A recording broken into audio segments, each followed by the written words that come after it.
او تاسو دینه اندازه ولګوي چې د حضور مبارک صلی الله علیه وسلم د سترګو مبارکو ځان له معجزات دي، د حضور مبارک د نظر ځان له معجزات دي، د حضور علیه الصلاۃ والسلام مبارک د غوږونو مبارکو ځان له معجزات دي، د هغې قوت او د هغې مبارکو اوریدل د هغې ځان له معجزات دي، د حضور علیه الصلاۃ والسلام مبارک د خولې مبارکي د هغې ځان له معجزات دي، د حضور علیه الصلاۃ والسلام مبارک د کلام د هغې ځان له معجزات دي، د حضور علیه الصلاۃ والسلام مبارک د لعابو مبارک ځان له معجزات دي، د حضور علیه الصلاۃ والسلام مبارک د حسن او د ښایست ځان له معجزات دي، د حضور علیه الصلاۃ والسلام مبارک د خولې مبارکي ځان له معجزات دي، د حضور علیه الصلاۃ والسلام مبارک د لاسونو مبارکو ځان له معجزات دي، د هغې د ګوتو مبارکو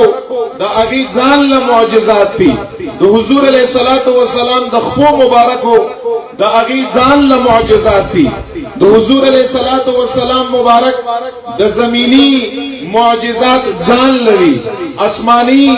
معجزات ځان لري، د حضور علیه الصلاۃ والسلام د ولادت با سعادت معجزات ځان لري، د حضور علیه السلام د ماشومتوب مبارک معجزات ځان لري، د حضور علیه السلام مبارک د ځوانۍ معجزات ځان لري،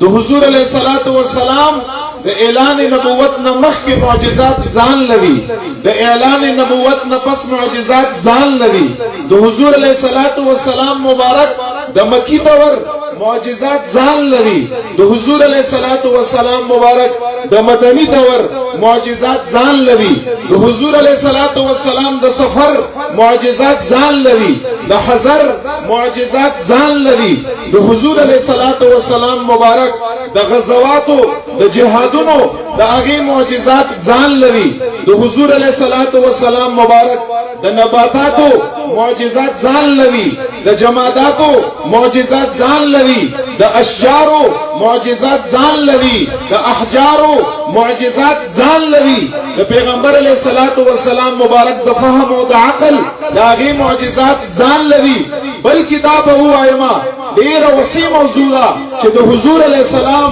د آخرت معجزات ځان لري او د حضور علیه السلام د دنیا معجزات ځان لري. سبحان الله.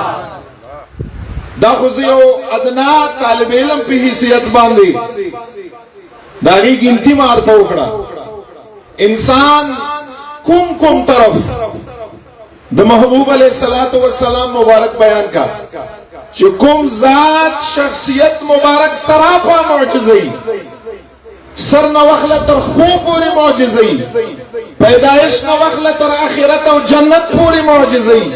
ځمکې نه وخله تر اول اسمان سدرة المنتهى لامکان عرش عظیم او د رب لا یزال د دیدار پورې معجزه. هغه معجزات څوک بیانولی نشي، د هغه د معجزاتو په بیان باندې موږ تاسو خپل ځان ښایسته کوو. سبحان الله.